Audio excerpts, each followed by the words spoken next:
Hello all my dear students, welcome to Delta Academy. This is Ranjan और start करते हैं आज का सेशन डीसी मशीन्स का।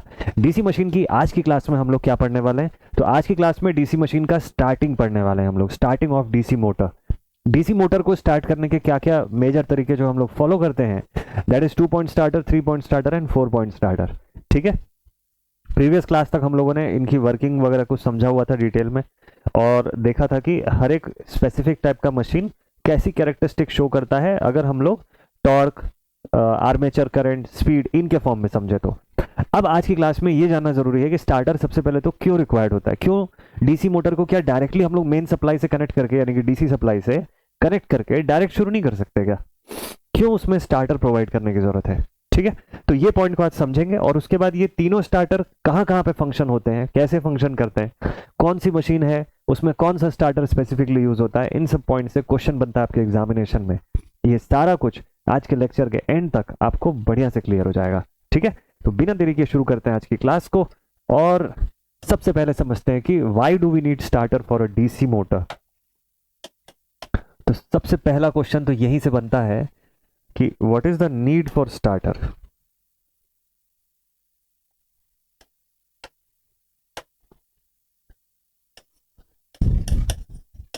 Starter for DC motor. क्यों डीसी मोटर में अलग से स्टार्टर का कंसेप्ट है? ना लगाए तो मैथमेटिकली समझते हैं, फिर थ्योरेटिकली बताऊंगा आपको। ठीक है, मैथमेटिकल एक्सप्रेशन के हिसाब से आप सबको यह पता है कि देखो, वी नो दैट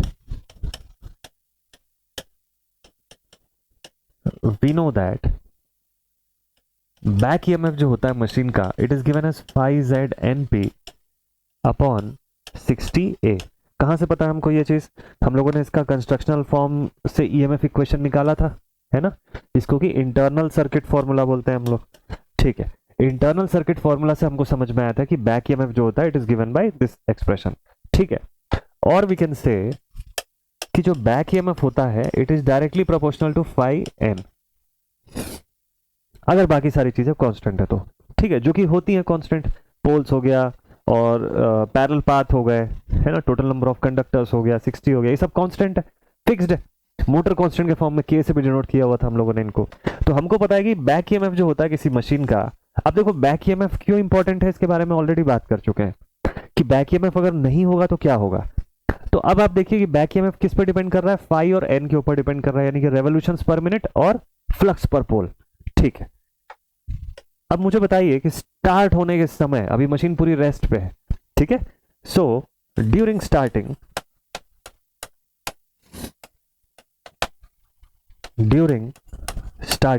स्टार्टिंग के समय क्या होता है बताओ? एन कितना होता है? रेवोल्यूशंस पर मिनट। सर वो तो जीरो होता है, यही आंसर है आपका। अच्छा, एन तो जीरो हो गया सर, तो मुझे बताओ ईबी क्या होगा फिर? EB is also zero. N zero होते ही बैक ईएमएफ खत्म हो गया ना, पूरा जीरो हो गया, कोई बैक ईएमएफ मशीन बनाएगी ही नहीं स्टार्टिंग में। तो अच्छी बात है, बैक ईएमएफ तो वैसे भी अपोज करता है सप्लाई को, हाँ, अपनी कॉज को अपोज करता है। आप बोलोगे सर ये तो बहुत अच्छी बात है कि बैक ईएमएफ है ही नहीं शुरू में, है ना, बैक ईएमएफ अच्छा भी है, इंपॉर्टेंट भी है, और अगर नहीं है तो मशीन तो बहुत मस्त चलेगी। चलो समझते हैं इस पॉइंट को भी। सो इंटरनल सर्किट फॉर्म के हिसाब से ये फॉर्मूला था। अब जरा एक्सटर्नल सर्किट फॉर्म पे आते हैं। हमको पता है कि बैक ईएमएफ का एक्सप्रेशन होता है VT माइनस IARA। मैं अभी फील्ड की बात ही नहीं कर रहा हूं, जो फील्ड होगा सीरीज होगा या शंट होगा, शंट होगा तो ये एक्सप्रेशन आएगा, सीरीज होगा तो एक माइनस ISC RSC भी जुड़ जाएगा साथ में।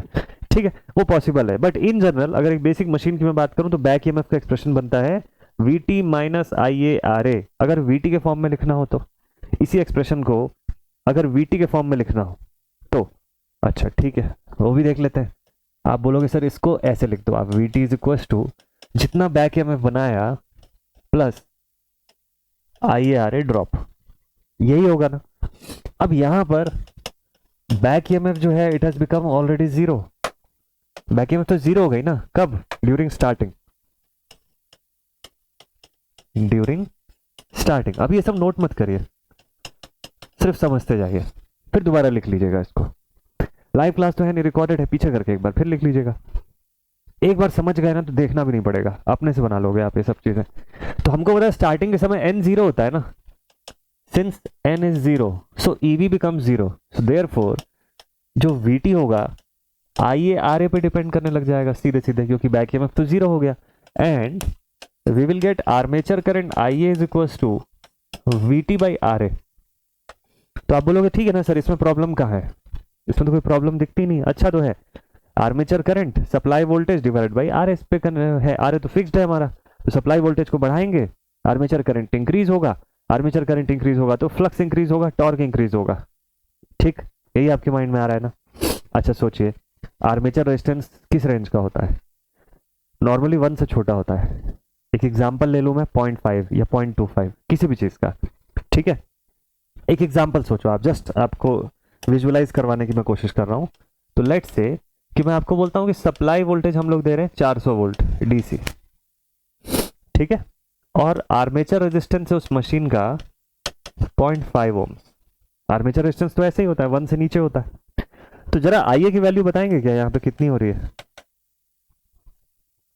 IA की मैग्नीट्यूड यहाँ बताएंगे कितनी हो रही है? 400 वोल्ट DC मैंने प्रोवाइड किया, हाँ? ये हो जाएगा 400 divided by 0.5, that makes it 800 what amperes. 800 ampere. आप सोच रहे हो AC सप्लाई में हमारे घर पे जो सप्लाई आ रही होती है 5 से 10 एम्पियर के रेंज की होगी मैक्सिमम। बहुत ज्यादा हुआ तो 16 और 32 एम्पियर का हम लोग वो लगा के रखते हैं, सर्किट सॉकेट्स लगा करके रखते हैं, बट उस रेंज की सप्लाई ड्रॉ करें उसके चांसेस बहुत बहुत रेयर होते हैं। आप बहुत हैवी मशीन कुछ रन करोगे तब भी उस रेंज तक पहुंचना नेक्स्ट टू इम्पॉसिबल रहता है, बट ठीक है पहुंच सकता है। चलो बहुत हायर भी अगर मैं ले लूँ तो 800 एम्पियर क्या करंट होता है आप सोचो। मशीन की तो वाइंडिंग में कुछ बचेगा ही नहीं, जल जाएगा, वायर्स पूरे बर्न आउट हो जाएंगे पूरे, जब 800 एम्पियर की करंट जाएगी तो आप समझ रहे हो प्रॉब्लम कहाँ पर है? आप इस स्टेटमेंट को 400 ना लिख के अगर 200 वोल्ट भी कंसिडर करो ना, जो ऑन एन एवरेज यूज होता है डीसी मशीन्स में, कॉमर्शियली डीसी मोटर्स में, तो भी आप देखो कि आपकी करंट 400 एम्पियर की बन जाएगी। 400 एम्पियर की करंट आर्मेचर ड्रॉ करेगा मेन सप्लाई से, तो कहां से बचेगा आर्मेचर वाइंडिंग? समझ गए ना?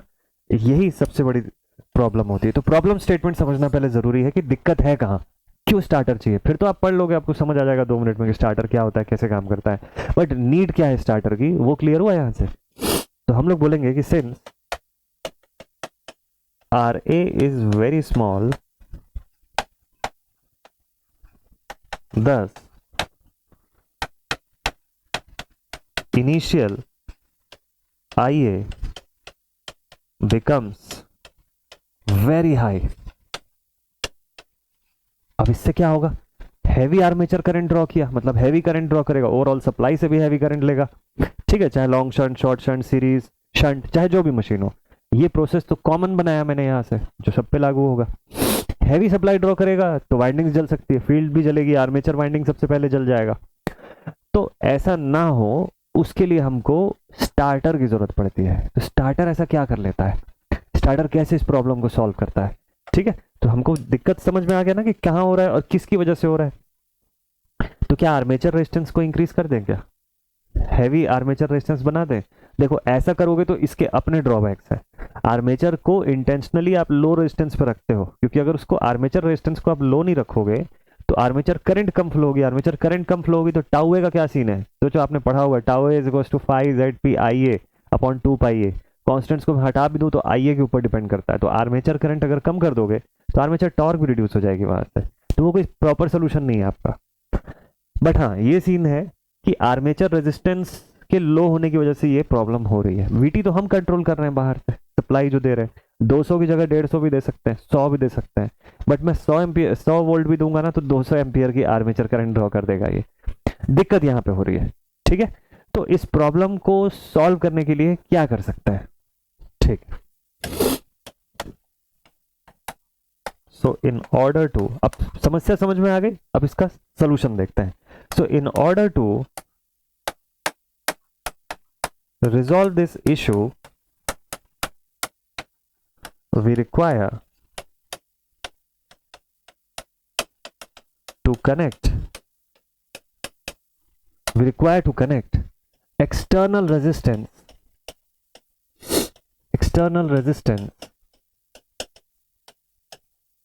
इसका नाम रख देता हूं मैं REXT, ताकि आपको ध्यान में रहे कि एक्सटर्नल रेजिस्टेंस को रिप्रेजेंट कर रहा है.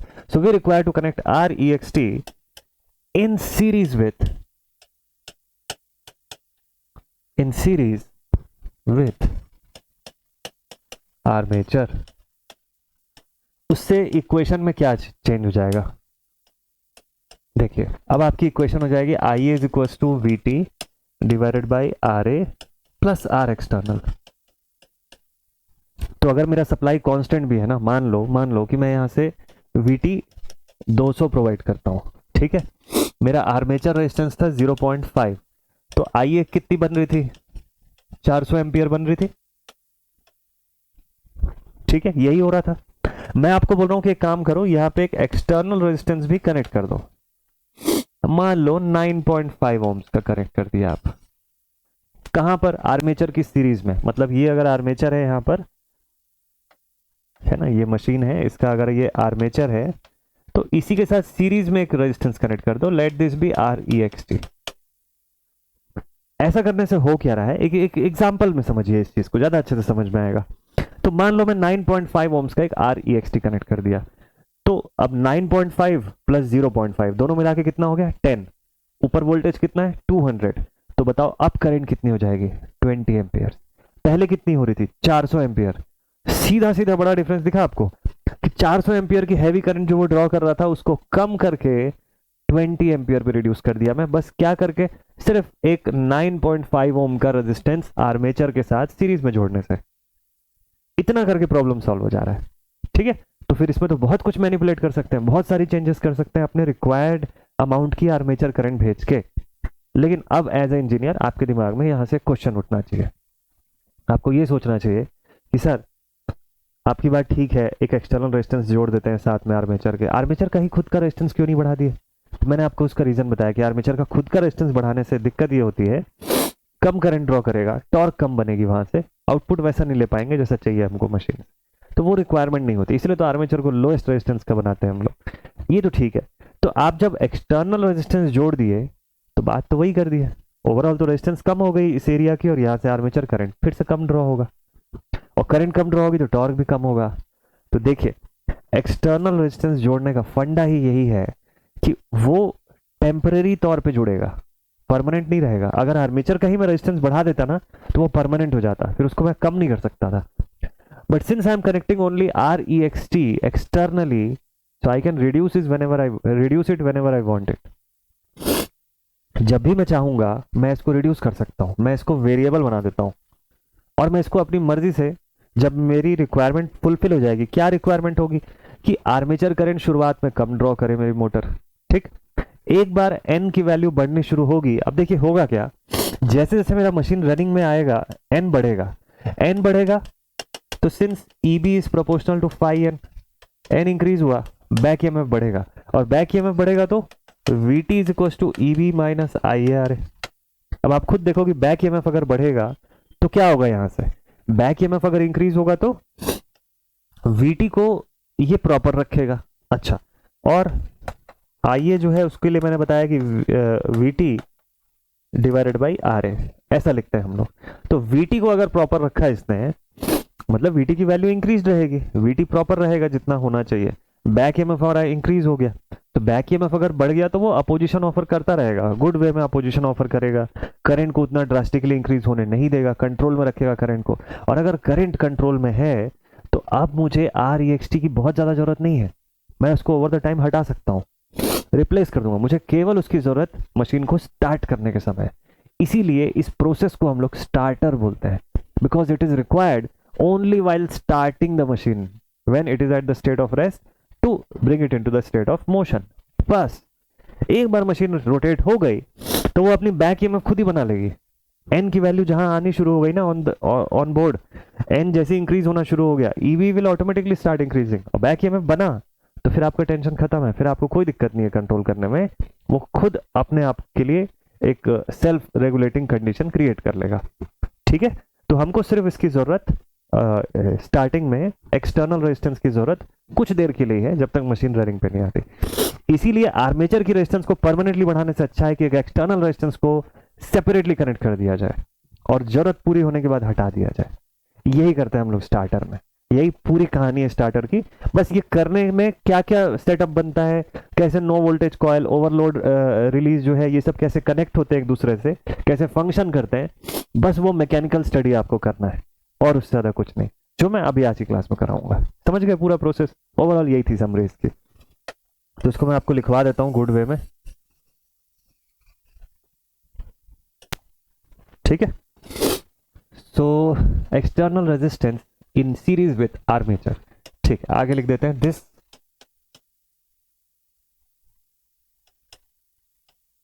REXT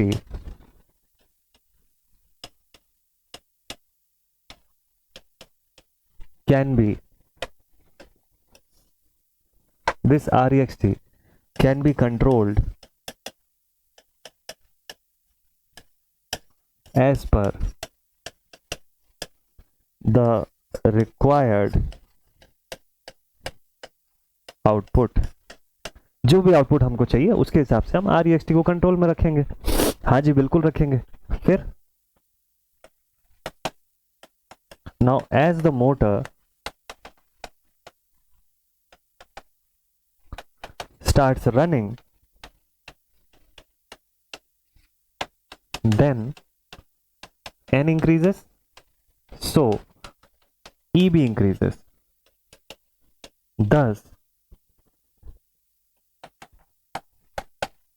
the REXT is not required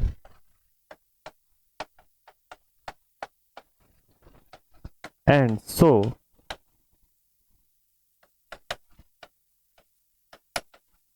the starter eliminates REXT। ठीक है, ये था पूरा प्रोसेस। अब देखते हैं कि ये जो मैंने लिखा है आखिरी वाली लाइन में कि मोटर अब रनिंग करना शुरू कर दिया, N बढ़ा, EB बढ़ा, तो REXT की अब जरूरत नहीं है, तो REXT को हमारा स्टार्टर का जो सेटअप होता है वो हटा देता है। कैसे हटाता है, क्या प्रोसेस होता है अंदर, उसको समझने के लिए आपको 3 टाइप के स्टार्टर्स पढ़ने हैं। ठीक है, तो डीसी मोटर को स्टार्ट करने का 3 ही तरीका होता है, 3 ही स्टार्टर्स होते हैं इसके अंदर। सबसे पहले बात करेंगे 2 पॉइंट स्टार्टर के।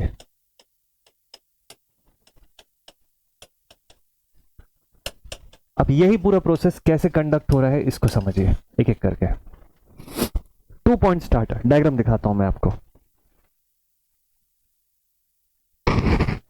देखिए हम लोग अभी स्टार्टर पढ़ रहे हैं। देखिए हम लोग क्या क्या पढ़ चुके हैं एक बार क्विकली बता दूं मैं आपको। इंट्रोडक्शन हो गया, construction working, EMF equation, torque, types of DC machine characteristics, starting अभी शुरू किए हैं, ये पढ़ रहे हैं हम लोग। स्पीड कंट्रोल पढ़ेंगे, लॉसेस एंड एफिशिएंसी पढ़ चुके हैं, working of a DC machine as a generator as a motor, दोनों चीज पढ़े। टाइप्स ऑफ वाइंडिंग न्यूमेरिकल के फॉर्म में देखें, लैप एंड वेव, ठीक है। और calculations on external and internal circuit form of DC machine, calculation का पार्ट भी देखें। यही बस 2 चीज है। एक चीज और मैं ऐड कर देता हूं, इसमें अगर नहीं दिया होगा तो नहीं दिया हुआ है, ब्रेकिंग, ब्रेकिंग भी बताऊंगा मैं आपको, ठीक है। तो एक पॉइंट इसके अंदर और ऐड कर दीजिएगा, ब्रेकिंग। तो मैंने आपको बोला ना बस 3 ही टॉपिक बचा हुआ है आपके क्लास में। एक टेस्टिंग होता है, बट टेस्टिंग जब हैवीली आप पूरा फुल फ्लेजेड जब मशीन पढ़ते हो तब टेस्टिंग पढ़ना होता है आपको। टेस्टिंग फर्स्ट ईयर के सिलेबस में नहीं होता है यूजुअली। अगर आपकी यूनिवर्सिटी के सिलेबस में होगा तो बताइएगा, मैं ऐड कर दूंगा, ठीक है। तो ब्रेकिंग पढ़ना है, स्पीड कंट्रोल पढ़ना है और स्टार्टिंग ऑफ डीसी मोटर पढ़ना है। तो स्टार्टिंग तो इसी क्लास में कंप्लीट हो जाएगा, अगली क्लास में स्पीड कंट्रोल, उसकी अगली क्लास में ब्रेकिंग, बस इतना ही बचा हुआ है सिलेबस, ठीक है।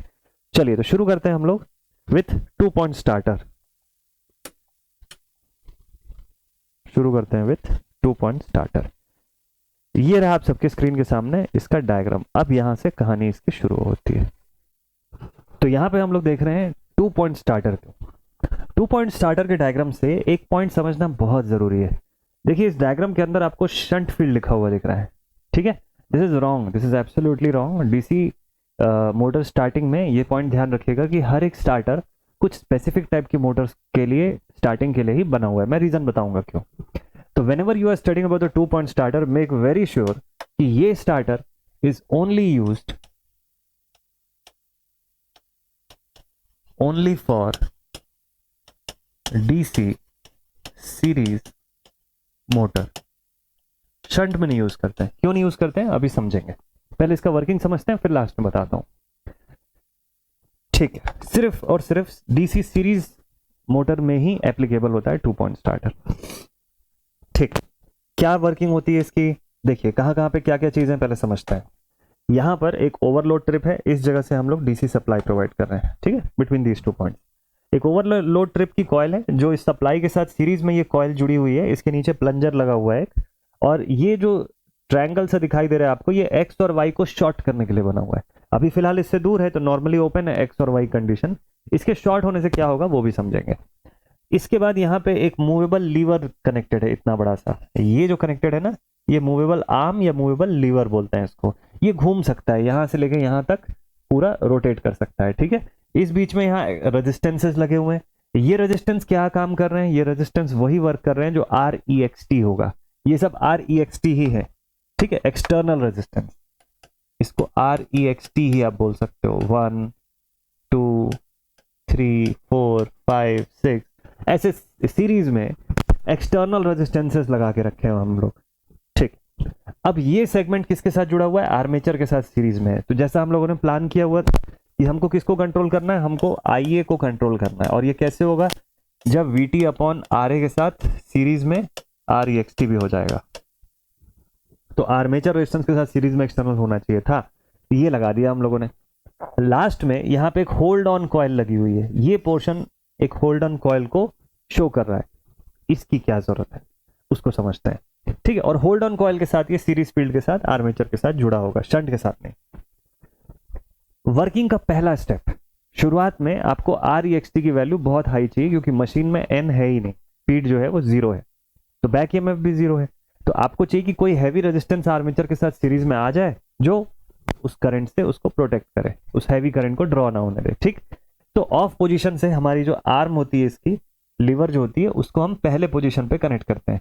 जैसे यहां कनेक्ट करते हैं, ये सप्लाई इतने सारे रेजिस्टेंसेस से होते हुए आर्मेचर में पहुंचती है। तो initially R external is very high, लिखते जाते हैं इस पॉइंट को। इसकी वर्किंग समझते हैं, 2 पॉइंट स्टार्टर की वर्किंग, ठीक। सबसे पहले बोलेंगे initially REXT is very high, ठीक। thus IA is low। IA लो होने से क्या हो गया, IA लो होने से वाइंडिंग जलने से बच गए, ठीक है। अच्छा, ये सब कब के लिए बात हो रही है, ये सब बात तब के लिए हो रही है कि जब हमारा N 0 है, बैक EMF ये भी 0 है, ठीक है। तो यहां तो यही सिचुएशन चाहिए थी। सेकंड पॉइंट पे देखते हैं। So our second point states, अब ग्रेजुअली क्या होगा, जब यहां से करंट जानी शुरू हुई, फील्ड क्रिएट हुआ, क्योंकि सीरीज फील्ड है, यहां पर सीरीज फील्ड RSC भी लगा होगा, RSC ये विजिबल नहीं होगा, इसको आप डायग्राम में करेक्ट कर लीजिएगा बाद में, ऐसे सीरीज फील्ड RSC भी लगा होगा यहां से, ठीक है। अब क्या होगा, ग्रेजुअली जैसे जैसे फील्ड क्रिएट होती चली जाएगी, इसकी वजह से यहाँ पे होल्ड ऑन कॉइल दिख रहा है ना, ये मैग्नेटाइज होना शुरू होगा, यहां से जो सप्लाई जा रही है ये मैग्नेटाइज होगा, तो प्लंजर इसकी तरफ बढ़ना शुरू करेगा, आगे एक स्टेप आगे जाएगा, हम इसको एक स्टेप आगे करेंगे और एक स्टेप आगे, तो 2 से 3, जितना एक एक स्टेप आगे बढ़ता जाएगा पीछे की रेजिस्टेंस एलिमिनेट होती चली जाएगी। तो अगर 6 रेजिस्टेंस है, मान लेते हैं 10-10 ओम का एक रेजिस्टेंस है, तो शुरुआत में कितनी ओम सीरीज में थी, 60 ओम। जब ये 2 को पीछे छोड़ गया तो अब कितनी है, 10 20 30 40, 40 ओम ही रेजिस्टेंस बचा। तो आर एक्सटर्नल के लिए यही तो चाह रहे थे ना हम लोग, कि एक्सटर्नल रेजिस्टेंस धीरे धीरे कम होता जाए, करंट धीरे धीरे ज्यादा आती जाए, रेटेड लेवल पे पहुंचने के बाद स्पीड हमारी रेटेड हो जाएगी, बैक EMF हमारा रेटेड लेवल का जाएगा वहां से, ठीक है। और ये सब कुछ रेटेड हो जाएगा तो हमको कोई चीज का टेंशन नहीं रहेगा, ओवर करंट का प्रॉब्लम सॉल्व हो जाएगा, ठीक है। तो एक बार मशीन रनिंग स्टेट में आ गई, बैक EMF बनने लग गया, तो हमको फिर एक्सटर्नल रेजिस्टेंस की जरूरत नहीं है, अब हमको टॉर्क पे फोकस करना होगा वहां से, ठीक है। तो प्लंजर धीरे धीरे मूव करता हुआ जितना आगे बढ़ेगा उतना रेजिस्टेंसेस को पीछे छोड़ते जाएगा और सीरीज रेजिस्टेंस की वैल्यू कम होती जाएगी, आर एक्सटर्नल कम होगा, ठीक है। तो REXT कम होगा तो IA बढ़ता चला जाएगा, यही हो रहा है यहाँ पे। एंड ग्रेजुअली इस फाइनल रन पोजीशन पे आ जाएगा हमारा प्लंजर, इन दिस पोजीशन, ये इसका पोजीशन बन जाएगा, ठीक है। और यहां पर ये किसकी वजह से टिका हुआ रहेगा, ये जो मैग्नेटिक फील्ड है ना, होल्ड ऑन कॉइल, ये इसको चिपका के रखा हुआ है, इलेक्ट्रोमैग्नेट बन गया ये इसको होल्ड करा के रखा हुआ है, ठीक। और अब सारे रेजिस्टेंसेस हट गए, केवल आर्मेचर रेजिस्टेंस है, और करंट जितनी रेटेड है वो पूरी प्रॉपर इसमें से जाएगी, ठीक। अब क्या होता है यहां से समझिएगा, मान लो सडनली लोड मैंने इंक्रीज कर दिया, हैवी लोड बढ़ा दिया, एकदम से अचानक से लोड पुट ऑन कर दिया मैंने इसके ऊपर, ठीक है। तो मशीन भी अचानक से हैवी करंट ड्रॉ करेगी सप्लाई, वो करंट यहां से आएगा।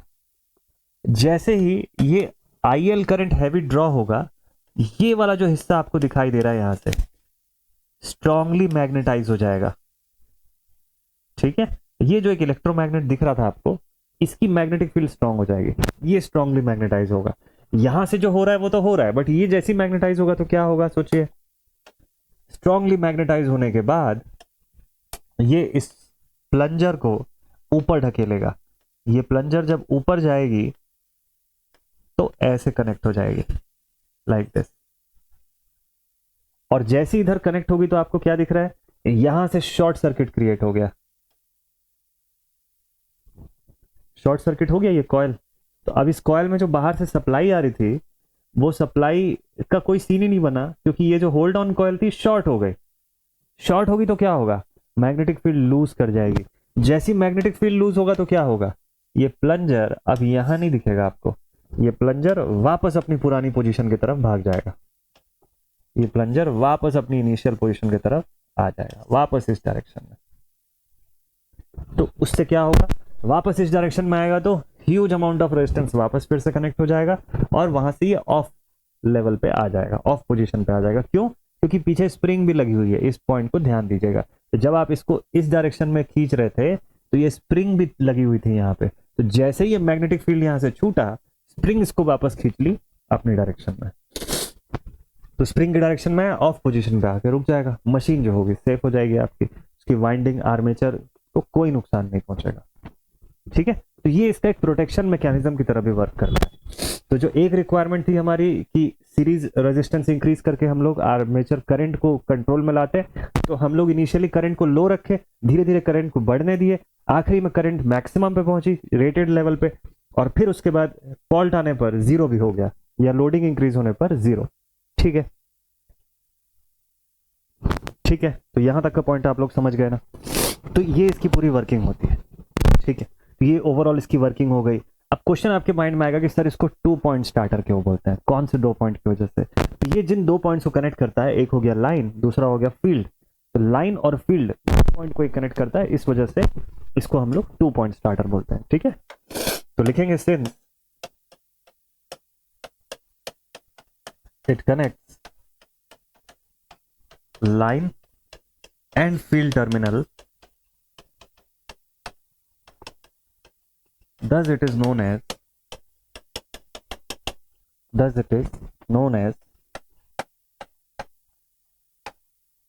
2 point starter, 2 point starter, ठीक। तो इसका वर्किंग भी आपको समझ में आ गया, इनिशियली करंट का क्या सीन हुआ, ग्रेजुअली करंट का क्या सीन हुआ, यहां तक सब ठीक है, सब बढ़िया है।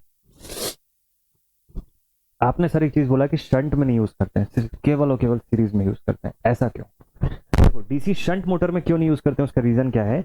शंट में हमेशा फील्ड कांस्टेंट होनी चाहिए। शंट में हम लोग हमेशा ये लेकर के चलते हैं कि आप देखना ISH को हम लोग लगभग फिक्स दिखाते हैं, जिसकी वजह से FISH को हम लोग कांस्टेंट बोल देते हैं। मैंने आपको बोला था कि FISH जो होता है वो किस पे डिपेंड करता है, फ्लक्स जो होता है शंट फील्ड वाइंडिंग का फ्लक्स, वो V पे और RSH पे डिपेंड करता है। V भी अगर फिक्स्ड है, RSH भी फिक्स्ड है, तो फाई हमेशा हमारा फिक्स्ड रहेगा। तो वहां पर ना कांस्टेंट फील्ड की जरूरत होती है हमको, और ये कांस्टेंट फील्ड वाले सेटअप के लिए बना ही नहीं है। This is for variable field, जहां फील्ड को आप वेरी कर सकते हो, सिर्फ ये वहीं एप्लीकेबल होगा। और फील्ड कहाँ पे वेरी हो सकती है, विथ इंक्रीज इन लोड या चेंजेस इन लोड। लोड में कुछ भी चेंज करोगे तो फील्ड में वेरिएशन होगा, चीज के अकॉर्डिंग इसको बनाया गया है। तो ऐसा सिर्फ सीरीज के अंदर ही मिलेगा आपको कि आप लोड में चेंज, क्योंकि सीरीज में वही करंट जा रही है जो आर्मेचर में जा रही है, तो लोड के अकॉर्डिंग आर्मेचर ड्रॉ करेगा, और आर्मेचर जो ड्रॉ कर रहा होगा वही फील्ड को मिलेगी, और फील्ड उसी के साथ। तो FISC आर्मेचर कितनी करंट ड्रॉ कर रहा है उस बात पे डिपेंड कर रही है। इसीलिए हम लोग इसको केवल सीरीज में यूज कर सकते हैं, शंट में नहीं यूज कर सकते। वहां FISH फिक्स रखना पड़ेगा आपको, ठीक ठीक है। दूसरा, अब इसके कुछ एडवांटेज है तो कुछ डिसएडवांटेजेस भी हैं।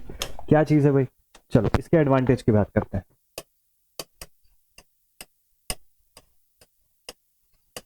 एडवांटेजेस क्या है, सिंपल कंस्ट्रक्शन है, सिंपल कंस्ट्रक्शन और लो कॉम्प्लेक्सिटी और less parts.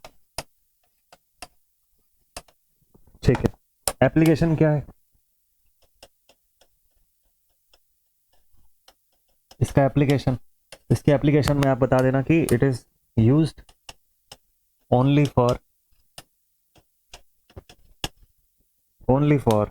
DC series Motors, only for DC series motor. ठीक। डिसएडवांटेज क्या है उस पर बात कर लेते हैं। क्योंकि आपने देखा कि हम लोगों ने सिलेबस के स्टार्टिंग में ये भी बोला, मतलब आज की क्लास के स्टार्टिंग में, कि हम लोग ना 2 और टाइप के स्टार्टर पढ़ने वाले हैं, मतलब 3 पॉइंट और 4 पॉइंट भी पढ़ेंगे। तो आप खुद सोचो कि अगर ये इतना ही परफेक्ट होता तो और 2 टाइप का क्यों पढ़ना पड़ता। बाकी की भी तो मशीन है ना, खाली सीरीज मोटर थोड़ी ना। सीरीज मोटर का एप्लीकेशन क्या है जल्दी बताइए। डीसी सीरीज मोटर का बेसिक एप्लीकेशन है ट्रैक्शन। ट्रैक्शन के कामों में हम लोग सबसे ज्यादा इस्तेमाल करते हैं, और क्रेन्स में यूज करते हैं, हॉइस्ट में यूज करते हैं, लिफ्ट के अंदर यूज करते हैं, बाकी रेलवे ट्रैक्शन के अंदर हम लोग इस्तेमाल करते हैं। जहां पे भी हैवी टॉर्क की रिक्वायरमेंट है वहां डीसी सीरीज मोटर इस्तेमाल करते हैं। ठीक।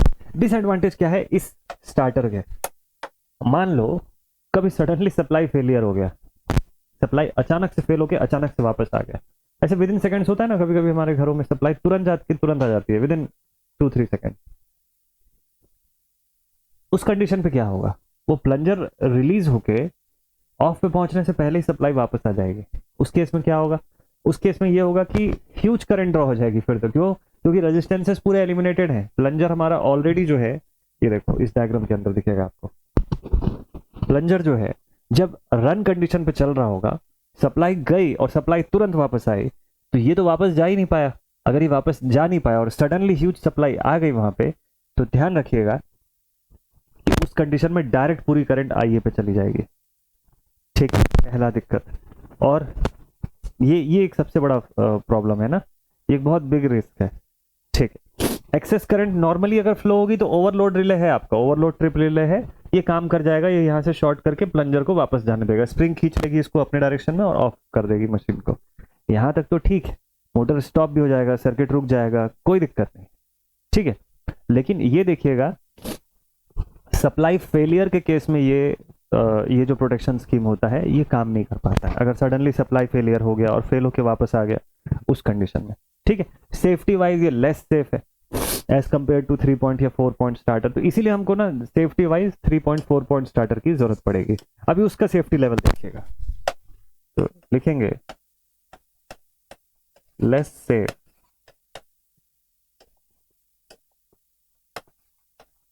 फॉर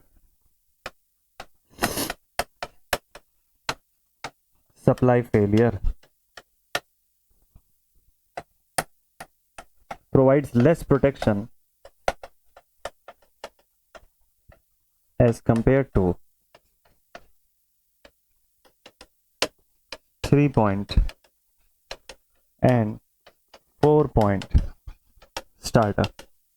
अब एक चीज ध्यान रखिएगा, आपके एग्जामिनेशन के पॉइंट ऑफ व्यू से, पर्सनल लेवल पे अगर मैं आपको बताऊं तो 2 पॉइंट से क्वेश्चन नहीं आता है नॉर्मली। जनरली आप देखोगे कि एग्जामिनेशन में ना क्वेश्चंस जो आते हैं वो 3 पॉइंट या 4 पॉइंट पूछे जाते हैं, 2 पॉइंट का क्वेश्चन नहीं पूछता है पेपर में, हायर मार्क्स में। ठीक है। पूछ सकता है, that is a chance, but आता नहीं है जनरली, तो उसके लिए टेंशन नहीं है। ठीक है। तो अब नेक्स्ट पढ़ने वाले हैं हम लोग 3 point starter. Next is 3 point starter. क्या होता है 3 पॉइंट स्टार्टर? अब ये देखो बेसिक वर्किंग आप लोग को समझ आ गया है, तो अब 3 पॉइंट और 4 पॉइंट पढ़ना कोई बड़ी बात नहीं है, तुरंत समझ में आ जाएगा। देखते हैं ये क्या, इसका डायग्राम पहले तो लेके आते हैं आपकी स्क्रीन।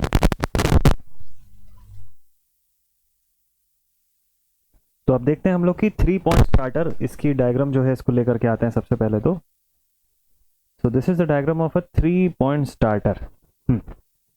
3 पॉइंट स्टार्टर, नाम से ही समझ में आ रहा है कि पॉइंट्स यहाँ पे जो होंगे वो स्टार्टर से निकले होंगे, जो कनेक्ट होंगे हमारे सेटअप से। ठीक है। डायग्राम को मैं ऐड कर देता हूँ नोट्स में आपके, ताकि ड्रॉ करने का टाइम जो है वो बच जाए थोड़ा, उसको हम लोग समझने में यूज करेंगे उस समय को। ये डायग्राम आई होप आप लोग को दिख रहा होगा ठीक से। ठीक है, this is the 3 point starter. क्या खास है इसमें, क्या चेंजेस हुआ है पहले से, वो समझते हैं। देखिए यहाँ पर भी सेम उसी तरीके से स्पिंडल जो है, स्टार्टर हैंडल जिसको हम लोग बोलते हैं, वो कनेक्टेड है। यहाँ पर इसका आयरन का जो सेगमेंट है वो है सॉफ्ट आयरन का पीस। इस तरफ में जो है that is our no voltage coil. नया एडिशन क्या है, इसको हम लोग बोलते हैं NVC, NVC which is the no voltage coil. और ये नो वोल्टेज कॉइल फील्ड से कनेक्टेड है ना, ध्यान रखिएगा। 3 पॉइंट स्टार्टर शंट मोटर और कंपाउंड डीसी मोटर के लिए इस्तेमाल होता है। ठीक, तो सबसे पहला क्वेश्चन तो यही पूछता है कि डीसी मोटर में 3 पॉइंट स्टार्टर किस मोटर के लिए होता है। तो लिख देता हूं मैं, it is used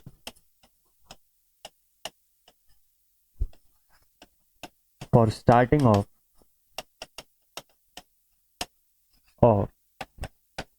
DC shunt and DC compound motor, DC shunt and DC compound motor। ठीक है, नया चीज क्या है यहाँ पे, नो वोल्टेज कॉइल एक नया चीज है। ये मशीन में ओवरलोड प्रोटेक्शन तो प्रोवाइड करेगा ही, नो वोल्टेज की कंडीशन को भी ये प्रोटेक्ट करता है, जो 2 पॉइंट नहीं कर पा रहा था। ठीक है, कैसे करता है उस सेटअप को समझिए। तो देखिए यहाँ पे 3 पॉइंट्स कनेक्टेड है। First point is connected to the line, second point is connected to the field, third point is connected to the armature. ठीक, यहां से सप्लाई प्रोवाइड होती है। ये हमारा ओवरलोड रिलीज जो पिछले केस में था वैसे ही यहाँ पे भी जुड़ा हुआ है। ठीक है, इनिशियली जब हम लोग सप्लाई देते हैं, हमको क्या चाहिए, शुरुआत में आईए की value should be as low as possible. ये कब होगा, जब एक्सटर्नल रेजिस्टेंस की वैल्यू हाई होगी। ठीक है, तो हम लोग इस प्लंजर को ऑफ से फर्स्ट पोजीशन पर लेकर के आए। फर्स्ट पोजीशन पे आए तो पूरी की पूरी रेजिस्टेंसेस सीरीज में आ गई अलोंग विद द आर्मेचर। ठीक, तो इनिशियल आईए को जो लिमिट करने का काम है वो शुरू हो चुका है। धीरे धीरे ग्रेजुअली ये जो एनवीसी है ये मैग्नेटाइज होना शुरू होगा। ठीक है, और ये मैग्नेटाइज किसके थ्रू हो रहा है, फील्ड के थ्रू हो रहा है मैग्नेटाइज। ठीक है, पूरा सेटअप को अगर आप ध्यान से देखेंगे ना, ये देखिए इसकी सप्लाई है, तो पूरे सेटअप को अगर आप ध्यान से समझते जाएंगे, ये देखिए ये सेटअप है। एनवीसी को कहां से सप्लाई मिल रही है, देखो एनवीसी को भी तो इसी से सप्लाई मिल रही है ना, ये देखो ये, और यहां से होते हुए फील्ड से होते हुए वापस जा रहा है। तो ये फील्ड के थ्रू मैग्नेटाइज हो रहा है, समझ जाएंगे इस पॉइंट को। अब क्या होता है, ग्रेजुअली धीरे धीरे होते हुए ये मशीन रन के पोजीशन पे, यानी कि इसकी लीवर जो है वो इस पोजीशन पर आ जाती है। इसका जो सॉफ्ट आयरन पीस जो होता है, एनवीसी जब ये रेटेड करंट फ्लो करा रहा होता है, रेटेड स्पीड पे मशीन पहुंचती है, उस कंडीशन पे नो वोल्टेज कॉइल जो होता है वो क्या काम करता है, वो इस इलेक्ट्रोमैग्नेट को पकड़ के रखता है। ठीक है, फुल्ली मैग्नेटाइज्ड रहता है, इलेक्ट्रोमैग्नेट को होल्ड करके रखा है। पीछे ये जो स्प्रिंग है, स्प्रिंग फुल्ली स्ट्रेच्ड है और वो पीछे की तरफ खींच रही है, लेकिन क्योंकि हमारा नो वोल्टेज कॉइल से बनने वाला फील्ड इतना स्ट्रांग है कि वो उसको अपनी तरफ खींचे हुए रखता है। ठीक, और ये फील्ड के थ्रू हो रहा है। अब होता क्या है कि सडनली या तो लोड इंक्रीज हो जाए। अब लोड इंक्रीज होगा तो क्या होगा, ये हैवी करंट ड्रॉ करेगा मशीन, जिससे कि ये जो ओवरलोड रिलीज है, ये वाला पोर्शन एक हैवी मैग्नेटिक फील्ड क्रिएट करेगा, जिससे कि नीचे का स्पिंडल जो है, या जो आप इसको रिले बोल सकते हो, ये ऊपर जाएगा और इन दोनों पोर्शंस को शॉर्ट करा देगा। शॉर्ट होते ही no voltage coil trip off हो जाएगी, नो वोल्टेज कॉइल में कोई सप्लाई नहीं जाएगी, और अगर कोई सप्लाई नहीं गई तो इसका मैग्नेटिक फील्ड खत्म, वापस से लीवर पीछे चला आएगा स्प्रिंग के इन्फ्लुएंस में। ये तो कंडीशन पहले 2 पॉइंट स्टार्टर में भी। इसमें नया क्या हो रहा है, चलो इसमें नया क्या है पहले वो समझ लेते हैं। इसमें एक चीज है जो नई हो रही है। मान लो वोल्टेज चला गया अचानक से, सप्लाई चली गई, सडनली लाइट चली गई, मशीन आपकी रनिंग कंडीशन में। सडनली अगर सप्लाई चली जाती है तो क्या होगा उससे, तो फील्ड में सप्लाई आनी बंद हो जाएगी, फील्ड ही तो अफेक्ट होगा ना, शंट फील्ड जो होगा अफेक्ट होगा। क्यों, क्योंकि आप सभी को पता है कि आईएसएच जो होता है that is given as VT upon RSH. VT 0 हो गया, वीटी जो होगा 0 हो जाएगा, तो आईएसएच क्या होगा, आईएसएच 0 हो जाएगा। आईएसएच 0 हुआ तो फाई एसएच क्या हो जाएगा, फाई एसएच भी सर 0 हो जाएगा, शंट फील्ड वाइंडिंग फ्लक्स। और हमको पता है कि मशीन का मेन फील्ड फ्लक्स क्या है, वो फाई एसएच ही है। ठीक है, मेन फील्ड फ्लक्स तो फाई एसएच है ना, फाई ए जो होता है वो आर्मेचर रिएक्शन क्रिएट करने के काम आता है। अच्छा, तो फाई एस एच अगर जीरो हो गया तो मशीन तो सडनली स्टॉप के स्टेट में जाने लग जाएगी। तो ये एनवीसी क्या करता है, उस कंडीशन पर भी ट्रिप ऑफ होके इस लीवर को छोड़ देता है और वापस पीछे जाने देता है। ग्रेजुअली धीरे धीरे रेजिस्टेंस की वैल्यू इंक्रीज होती चली जाती है, जिससे आईए को वो लिमिट कर सके, क्योंकि जब फाई एस एच नहीं है तो आईए नहीं चाहिए हमको उस कंडीशन पे, ठीक है, अगर फील्ड है ही नहीं तो, ठीक है। तो ये उस फॉर्म में भी हमको प्रोटेक्शन प्रोवाइड करता है। लेकिन अब यहाँ पर एक बढ़िया सा ट्विस्ट है, एक बहुत बढ़िया सा ट्विस्ट है, एक लिमिटेशन है। क्या लिमिटेशन है? देखिए, क्योंकि हमारी एनवीसी जो है वो फील्ड के साथ कनेक्टेड है, इसके साथ, फील्ड के साथ, शंट फील्ड वाइंडिंग के साथ, ठीक। तो जब हम लोग फील्ड को रिड्यूस करते हैं, मान लो हमको स्पीड को कंट्रोल करना है, तो हम लोग क्या करेंगे, हम फील्ड को कम ज्यादा करते हैं अपने हिसाब से, स्पीड को ज्यादा करना है, कम करना है, तो हम लोग वो चीज कैसे करते हैं, फील्ड वीकनिंग से ही करते हैं ना। फील्ड को रिड्यूस कर देंगे या फील्ड को सडनली इंक्रीज कर देंगे, और ऐसा करके हम स्पीड में काबू पाते हैं, ठीक। इसका एक्सप्रेशन भी मैंने आपको बताया स्पीड के फॉर्म में। तो अगर मैं फील्ड को कम करता हूं स्पीड कंट्रोल करने के लिए, तो उसका असर क्या पड़ेगा पता है, ये एनवीसी की भी फील्ड कम हो जाएगी, क्योंकि ये तो सीरीज में है इसी के साथ। तो जब मैं शंट फील्ड को, फाई एस एच को मैं रिड्यूस करने की कोशिश कर रहा हूं, मेरा पर्पस क्या है, मुझे इस मोटर की स्पीड को कम करना है, ठीक है। स्टार्टर से मुझे कोई दिक्कत नहीं, मुझे उसकी स्पीड को कम करना है या कंट्रोल करना है। लेकिन उसका नेगेटिव इफेक्ट ये हो जा रहा है कि ऐसा करने से ना ये नो वोल्टेज कॉइल बुरा मान जा रही है। मतलब ये नो वोल्टेज कॉइल इसके साथ सीरीज में है, तो इसकी फ्लक्स कम होगी, करंट कम होगा, करंट कम हो रहा है, इसका मतलब इसकी भी फ्लक्स कम हो जाएगी, मतलब इसका भी मैग्नेटिक स्ट्रेंथ जो है रिड्यूस हो गया। इलेक्ट्रोमैग्नेट का स्ट्रेंथ रिड्यूस होगा तो क्या हो जाएगा, वो प्लंजर को छोड़ देगा, इस लीवर को रिलीज कर देगा। क्यों? क्योंकि इसकी मैग्नेटिक स्ट्रेंथ स्प्रिंग के टेंशन से छोटी हो जाएगी। स्प्रिंग जो खींच रहा है उसकी फोर्स को ओवरकम नहीं कर पाएगी, इसकी मैग्नेटिक फील्ड ओवरकम नहीं कर पाएगी, तो इसकी मैग्नेटिक फील्ड हार जाएगी और स्प्रिंग जो है वो जीत जाएगा, वो खींच लेगा अपनी तरफ इसको, और मोटर अचानक से चलते चलते, हमारा पर्पस था स्पीड कम करना, पूरा मोटर ही रुक जाएगा, बंद हो जाएगा, मतलब अचानक से सप्लाई जो होगी आर्मेचर की वो जीरो हो जाएगी। यहाँ से सबसे बड़ी फॉल्ट है इस मशीन, मतलब इस स्टार्टर का, ठीक है।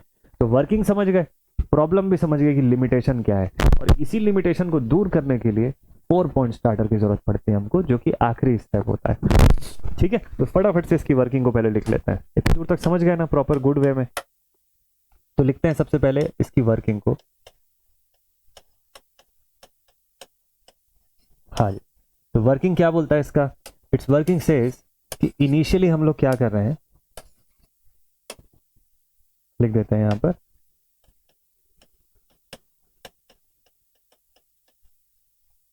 Initially REXT is high, thus IA is low, and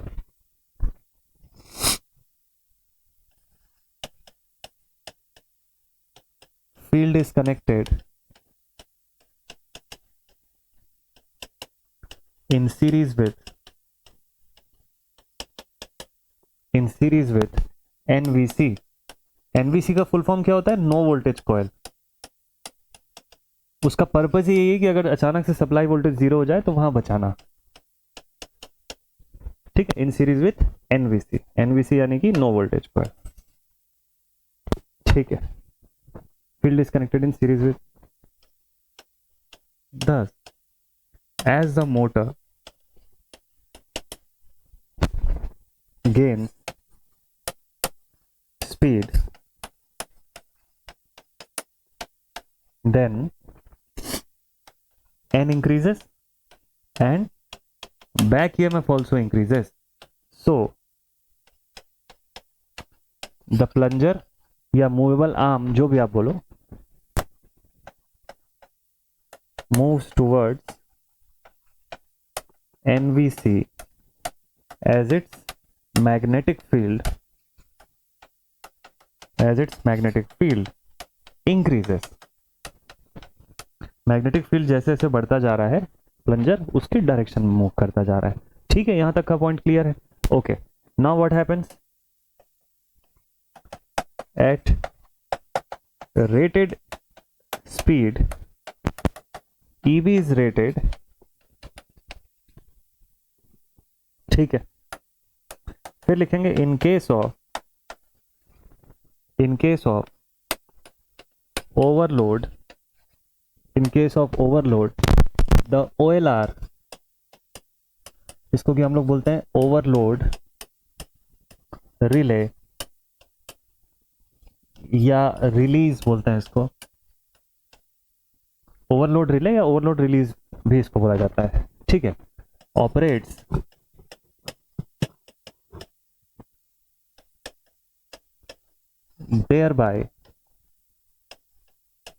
thereby short circuiting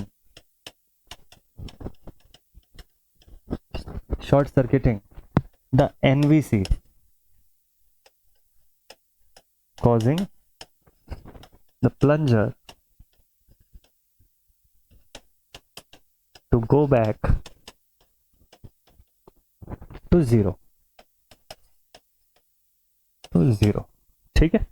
तो ये तो ठीक है, ओवरलोड से प्रोटेक्शन कर रहा है, और सप्लाई भी अगर जीरो हो जाती है, ये भी लिख देते हैं, if supply become zero, if supply suddenly becomes zero, then also NVC, no voltage coil, protects the motor, ठीक है। लेकिन इसका ड्रॉबैक क्या है? इसका ड्रॉबैक ये है, इसका ड्रॉबैक क्या है वो लिखना जरूरी है। If we are doing field weakening, field weakening करते क्यों है हम लोग? To control the speed, field weakening मतलब 5SH की वैल्यू को कम कर रहे हैं हम लोग, to control the speed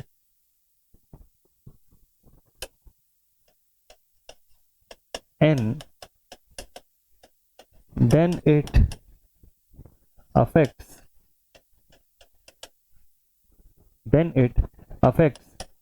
NVC and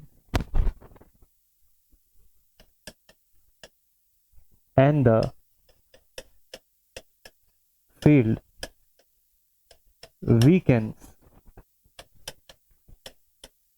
thereby it fails to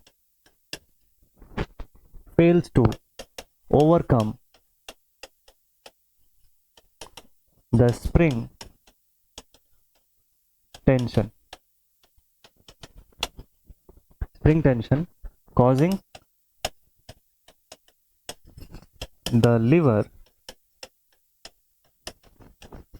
to get back onto its off position, thereby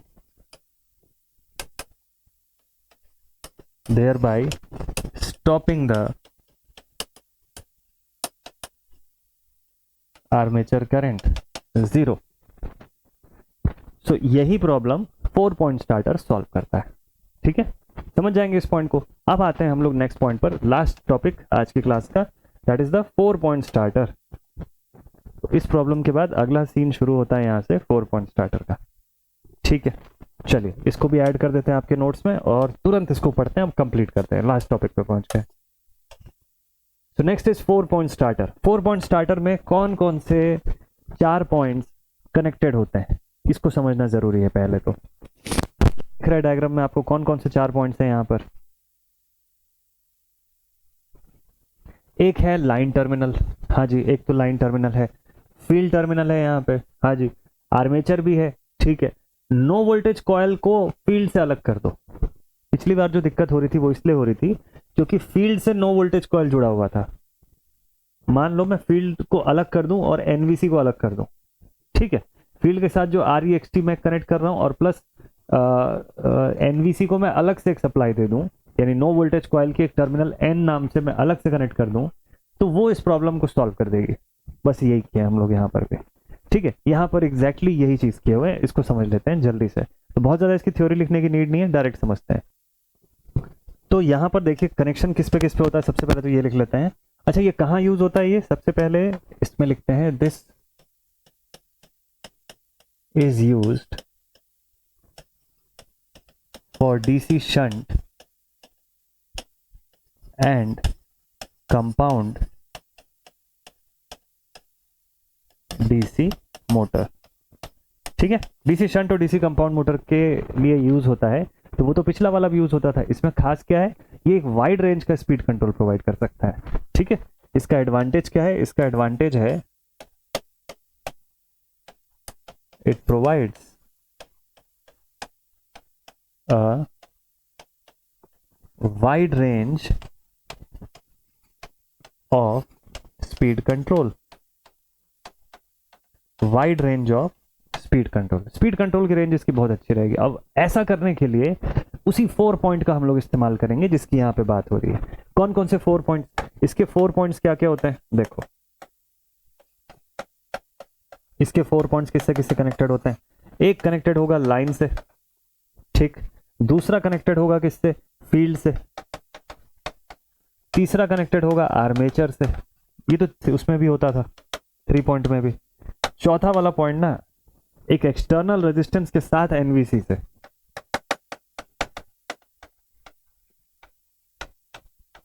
external resistance plus NVC, इनके साथ कनेक्टेड होता है। इससे फायदा क्या होता है, इसको डायग्राम को थोड़ा अलग तरीके से समझिए, इस फॉर्म में नहीं, ये वाला फॉर्म तो आप समझ ही जाएंगे। ये डायग्राम मैं एक अलग तरीके से आपको यही कनेक्शन करके दिखाता हूं, शायद उससे ज्यादा क्लैरिटी से समझ में आए। 4 पॉइंट स्टार्टर, ठीक है। अब मान लेते हैं कि यहां से कनेक्शन में प्रोवाइड कर रहा हूं लाइन का, ठीक, तो ये टर्मिनल कौन सा हो गया, लाइन टर्मिनल हो गया, ठीक।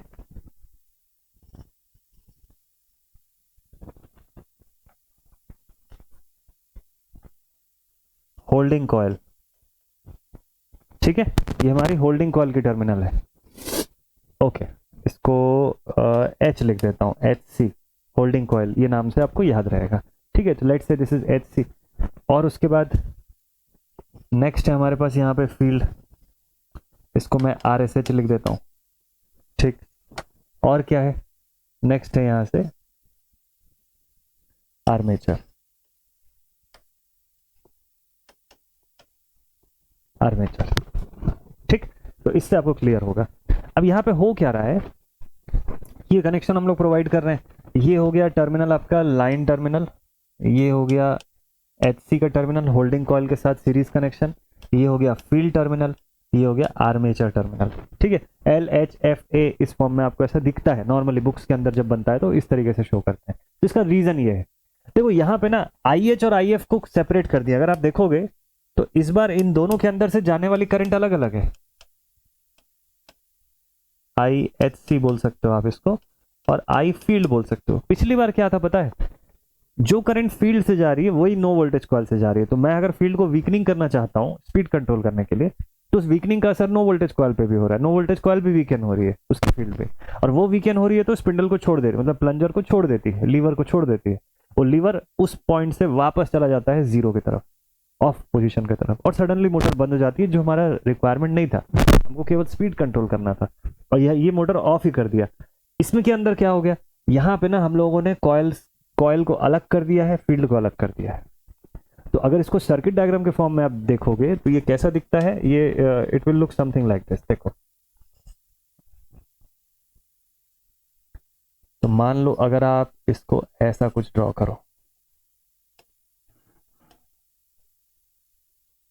इसको सीरीज में बनाओ, ठीक है, ये एक कंडीशन हो गया। और दूसरा ब्रांच जो है इसका, यहाँ पर भी ये आपकी होल्डिंग कॉइल है ना एच सी, ये इसका एक्सटर्न एक रेजिस्टेंस मान लो इसको आर एल, लिमिटिंग रेजिस्टेंस है ये, जो इसके अंदर से जाने वाली करंट को लिमिट कर रहा है, ठीक है। और इस तरफ क्या है, इस तरफ हमारी फील्ड है, तो ये आरसी है फील्ड कॉइल की लिमिटिंग रेजिस्टेंस, और ये हमारा आरएसएच है। इस बार ये हो गया सेटअप, ऐसा हो गया। तो इससे फायदा क्या हुआ पता है, IHC अलग है और आई फील्ड अलग है। मैं अगर फील्ड वीकनिंग कर रहा हूं ना तो कोई दिक्कत नहीं है।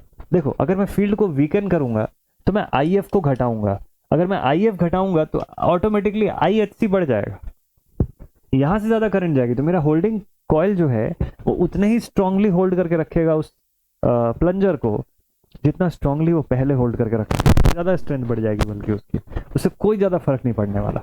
ठीक है, और यहां अगर मुझे आर्मेचर करंट की रिक्वायरमेंट में कुछ चेंजेस चाहिए तो मैं उसके अकॉर्डिंग एडजस्टमेंट्स इसमें क्रिएट कर सकता हूं। ठीक, तो यही मेजर इसका वर्किंग होता है। एनवीसी पैरेलल में कनेक्ट होता है इस बार फील्ड के, जबकि 3 पॉइंट के अंदर एनवीसी जो होता था वो सीरीज में कनेक्टेड होता था फील्ड के। ये मेजर डिफरेंस आपको देखने को मिलेगा, बट इस डिफरेंस की वजह से बहुत सारा बेनिफिट हो जाता है। ठीक है, तो लिख सकते हो आप इस पॉइंट को, इन 3 point starter, in 3 point starter NVC is in series with field। ठीक, जबकि दूसरे केस में आप देखो in 4 point NVC is in parallel with field coil। so, इससे क्या फायदा हुआ, 10 it can be used for providing wide speed range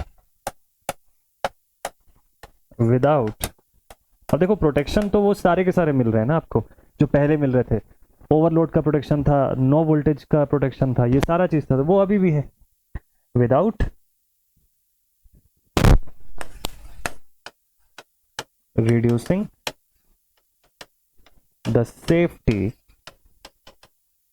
of motor. तो मुझे लगता है कि इस पूरे वीडियो के अंदर प्रॉपर डिटेल में हम लोगों ने बात किया हुआ है अबाउट द स्टार्टर्स, उनके यूज, उनकी फंक्शनिंग, एक स्टार्टर दूसरे से कैसे बेटर है, उसका कंपैरिजन, सब कुछ बताने की मैंने कोशिश की। आई होप कि ये आपको गुड वे में समझ में आया होगा, एक अच्छे बढ़िया वे में आप उसको प्रॉपर अगली बार जब आप बेसिक इलेक्ट्रिकल के लैब जाएंगे या मशीन्स के लैब जब जाएंगे तो अब जब आप स्टार्टर देखेंगे वहाँ पे एक लीवर ब्लैक कलर का लगा होगा, ऑलमोस्ट बॉक्स जैसा कुछ दिखाई देता है, अगली बार इसको पहचानिएगा आप। देखिए इस तरीके से रहता है, लैब में जब इसको प्रैक्टिकली आप देखेंगे ना तो ऐसा कुछ रहता है, यहाँ से एक ऐसा जॉयस्टिक जैसा ब्लैक कलर का निकला रहता है इसमें, इस तरीके से इसको होल्ड करके हमको इसको ऐसे पुल करना होता है, इसको 0 और यहाँ ऐसे 1 ऐसा कुछ लिखा होता है, ऑन ऑफ ऐसा बहुत सारा चीज़ लिखा होता है, तो उसको आप पुल करेंगे या देखेंगे कि कैसे 1 2 3 स्टेप बाय स्टेप कैसे स्टार्ट होता है, और देखिएगा सडनली आप सप्लाई ऑफ करेंगे तो कैसे वो झटके से रिलीज हो जाएगा, या लोड इंक्रीज करेंगे तो वो कैसे झटके से वापस आ जाता है। ये पूरा जब प्रैक्टिकल करेंगे तो आपको वो सारी चीज़ें रिलेट होगी जो मैंने यहाँ पे बताया हुआ है। ठीक है, तो ये चीज़ लैब में ज़रूर से ट्राई करिएगा। मिलते हैं आप सभी से नेक्स्ट वीडियो में, अगली वीडियो में स्पीड कंट्रोल जो है उस पर बात करेंगे। Take care all my dear students and keep watching all of this lectures. Next class में मज़ा आएगा जब स्पीड कंट्रोल पढ़ोगे तो ये सारी चीज़ें और गुड वे में रिलेट होगी। तो मिलते हैं, thank you so much for watching this session, जय हिंद।